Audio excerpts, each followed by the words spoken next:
Good morning. So, as I said in my short yesterday, for those of you who took the time to reach out, thank you. From the bottom of my heart, I really do appreciate it. I'd be lying if I said that yesterday wasn't tough emotionally. I mean, full stop, I actually saw my therapist yesterday, and while it was great, I was able to share my feelings in regards to Tally Sutton's passing. It still, hurts a little.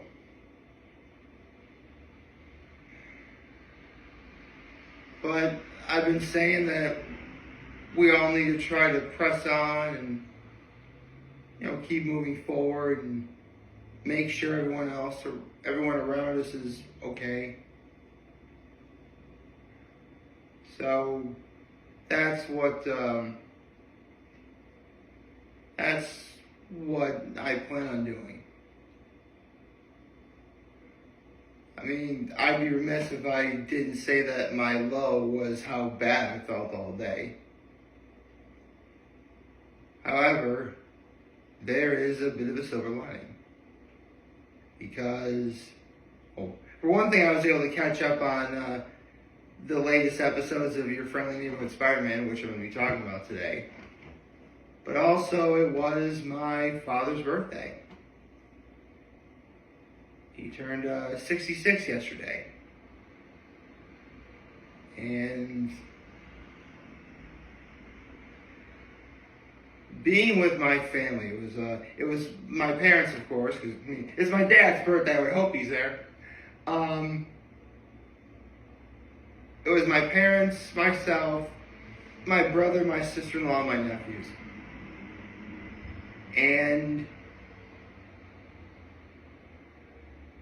just being with my family is what the doctor ordered. I can't recall. I'll be honest. Obviously, I know for a fact my family isn't perfect. I mean, I could probably point out a flaw from each person in my family. But there really is something to be said about how when a person feels their lowest, family can always pick you right back up again. So, as a friend of mine was hoping I did, I had a lot of fun and I made some memories. And that definitely took some of the edge off. So, in that regard, I'm quite happy.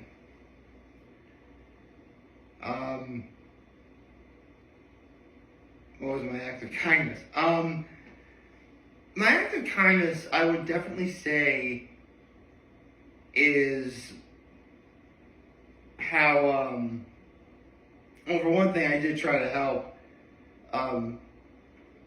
make dinner. In fact, I got home and my mom was asking me for some advice in regards to cooking the mushrooms. We actually had a steak dinner to celebrate my father's birthday, which, shout to the good folks over at Butcher and Son in Corning, New York. Like, those are really good steaks. My mom got bone-in ribeyes, which, yeah, it was, I believe, well, keep in mind, I come from a very conservative family. I don't really think it's my place to say how much the steaks were. Bring 129. But, it was a delicious meal. Yeah, the steaks, the mushrooms, sauteed mushrooms, caramelized onions, mashed potatoes, peas, some salad. And for my nephews, there's a Domino's near where they live. So my mom got some garlic knots and the crazy cheese bread from Domino's, which I gotta say, that crazy cheese bread from Domino's is, well, it'd be easy for me to say it lives up to its namesake, but it slaps, man. Like, holy cow. That might be my favorite item from Domino's. The wings are trash. I'm not gonna think about the wings. Come to think of it, I really haven't had much from Domino's. Other than the pizza. I'll have to, again, the wings are trash. Don't, listen. Technically, any chain restaurant pizza is just okay at best. The fact that Domino's is the best in the country is both saying a lot, but also not saying much. Honestly, you think it was Joshua Weissman that once did shout out to Joshua Weissman, who went to every major pizza chain, and he really didn't find anything that was good. But then again, he has a very discerning palate, so keep that in mind. At the end of the video, he goes, listen, if anything, it goes to show that you're better off supporting your local establishments. For me, in terms of pizza, that would be Anelio's and Atlas and Corning, or Vincenzo's here in Elmira, or the two Picnic Pizza locations in Big Flats and Horseheads, or by my count, 3 or 4 Rico's locations in Bath, Corning. There's one in Horseheads, and there's one in the Arnott Mall. Pudgy's. There's like a bunch of Pudgy's locations. There's a Pudgy's right down the street from where I live. So, point is, support local. The big guys are gonna do fine. Okay, enough about that.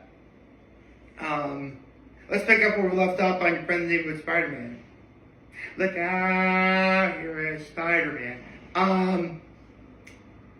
So, episode 3 picked up where Norman Osborn discovers that Peter Parker is Spider-Man. And there's actually a great scene where they're talking where it's like, one of your security people is playing a trick on you. Really? Then why is it one of my cameras based on my design that I look at? That's why it's such a great prank. The reason why Norman Osborn had the internship that was set up to help Peter and those 3 other people, I can't remember their names, was because he was actually trying to look for Spider-Man, because in the first episode, Spider-Man saved Harry Osborn, his son. So, episode 3 was pretty much, Peter coming to terms with the fact that Norman Osborn, knows the secret, but because if you don't know, Norman Osborn, in many incarnations of Spider-Man, winds up becoming the Green Goblin. Arguably Spider-Man's greatest enemy. But here, Norman listen, I want to help you. So there's a montage of them going through different costume designs. Eventually Harry discovers that Peter is Spider-Man too, although it's funny, Norman and Harry were talking to each other, Spider-Man shows up, he takes off his mask, and then that's when Harry finds out. So, the way it works is, before it was Norman looking on the cameras because, he can hack in all the cameras, because Oscorp can do that. They're that good. And, he can obviously help Peter get through a fight. But now Harry's doing that. And before I continue, I really gotta say, this is a really likable group of characters. It's very clear they're slowly but surely going, several people are slowly but surely shaping up to be among Peter's rogues gallery, like Lonnie Lincoln, for example, who takes his brother's place in the 110 gang. does really well in a fight, and then they call him Tombstone, which, Tombstone is another really strong enemy of Spider-Man's. I just mentioned Harry Osborn and his connection to the Green Goblin in past incarnations. They introduced the main thread of this season so far, which is Dr. Otto Octavius, who eventually becomes Dr. Octopus. And right now, what they have him doing is just because if you don't know, Dr. Octopus has four long, stretchy not stretchy, but the very long mechanical arms. Obviously, 4 arms, two, and obviously 4 human appendages, 8 appendages. That's Octopus. That's the name Dr. Octopus. Listen, some people may not know that, okay? Anyway, and they haven't shown the arms yet. I'm thinking he's either in the process of making his own mechanical arms to use for his nefarious purposes, and I really hope this is the case because Spider-Man Into the Spider-Verse did a really good job of this, where he wears the lab coat, and when he takes the lab coat off, that's when the robot arms are going to appear, which would be a great. Listen, if you're a Spider-Man fan, you know who Doc Ock is. So one of those two things is going to happen. I mean, again, it could easily just be the former, but if it was the latter, that'd be really cool. I just realized where exactly I was holding on to Spider-Man. I should probably hold him on like this.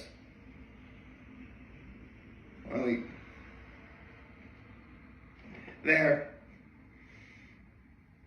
It doesn't look inappropriate what I'm holding on to, right? Anyway, let's see.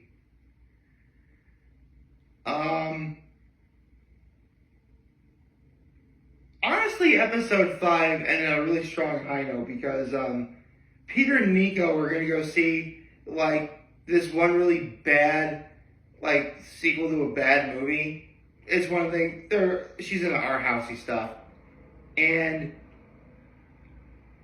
throughout this show so far, Nico's don't go to Oscorp. It's big corporation. Basically, she's trying to make an affront that Oscorp is evil. Meanwhile, at the end, Peter's trying to bridge that gap by having Harry come along to the movie night. I mean, it's pretty obvious. It's starting to appear that Nico is sort of developing. I think it looks that way to me. That Nico is developing feelings for Peter, and what Peter did was essentially bring Harry, who would be a third wheel. But it's very sweet that Peter is trying to bridge, his groups of people together. And it's not like Nico's going to find out that Peter Parker is Spider-Man right from the very beginning. Although, actually,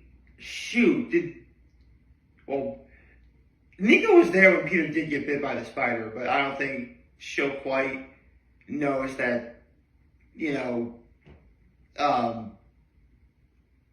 she'll piece it together right from the very beginning. And Peter also is a very good reason why he still wants to take part in the internship at Oscorp. And that's because, he lives with Aunt May in an apartment in Queens. Bills are pretty expensive under those circumstances. So, as long as and that's actually why Norman Osborn really wanted to help Peter. Because Norman Osborn finds out that Peter Parker is Spider-Man. He's like, listen, do what you want with me. Please don't hurt Aunt May. And then Norman was impressed, even knowing that your secret's exposed, you'd still rather help others. That's why Spider-Man is such a good character. And a relatable one. There are several instances where you can find one cast member of this show, or character in the show, and there'd be something about them that you'd find relatable. I could just easily see some friends of mine be on Nico's side for not liking big corporations, or some people relating to Harry Osborn because even though he's a social media star, he's still a regular guy. Or, Norman Osborn, who, does appear to be, a big corporate guy, but he's just a hardworking guy who just wanted to make his life better. Or, Aunt May, who's essentially a single mother for Peter, trying to get stuff done. Also, they do the thing where Peter finds the camera that he'll eventually use to take photos for the Daily Bugle. I mean, they haven't mentioned the Daily Bugle yet. I mean, listen, just like any other, not just for the sake of Spider-Man fans, but also J. Jonah Jameson fans, please bring back J.K. Simmons as J. Jonah Jameson. He needs to be J. Jonah Jameson, please. I mean, don't get me wrong, Spider-Man the Animated Series had the late great Ed Asner, rest in peace, Ed. But when the Sam Raimi Spider-Man movies came out, and we got J.K. Simmons as J. Jonah Jameson, yeah. We need J.K. Simmons to be J. Jonah Jameson. But also, I love that they haven't revealed what Uncle Ben looks like yet. I mean, they mentioned that Uncle Ben existed and he sadly passed away, but they haven't shown what he looks like yet. I think if this show takes it to as high as it goes, which reminds me, they give us a little more world building in terms of what sort of universe this takes place in. And the way I could describe it is, it's the MCU, but Spider-Man doesn't take part in the battle that takes place in Captain America Civil War. Because they're talking about the Sokovia Accords, which if you don't know what those are is, due to past events of the Avengers, superheroes need to be held accountable for their actions. I mean, at the one hand, they try and save people and help people, but you can't ignore collateral damage. So, again, it's the MCU, but Spider-Man's not in Captain America Civil War, is what I could describe this universe as. In fact, they mentioned the attack in New York from the first Avengers movie. I think they mentioned I'm forgetting the name of the place that took place at Avengers Age of Ultron. But I'm liking the world building too. This is such a great show. And the one problem I have with it is that, like a lot of these streaming shows, we're only going to get 10 episodes. But you know what? Right now, 5 episodes in and not one of them have been bad. At least to me. I mean, I'm sure there's some diehard fans that are going to nitpick at this, but right now, I got nothing. This is a great show, and, if you have Disney Plus or if you find another way to see it, give it a watch. It's a lot of fun. So I hope you all like this video. If you did, like and subscribe to the YouTube channel, follow me on social media. As always, I'm very humbled I made this video for all you guys to watch and enjoy for today. And hope you have a wonderful, wonderful, wonderful Thursday. Oh, I forgot to say Happy Thursday. Happy Thursday, everyone. And remember, if you guys want to talk or chat, I'm always going to be here to lend you, always be back. Take care and make good choices. 607 all day, baby. Look out! He is your friendly neighborhood Spider-Man.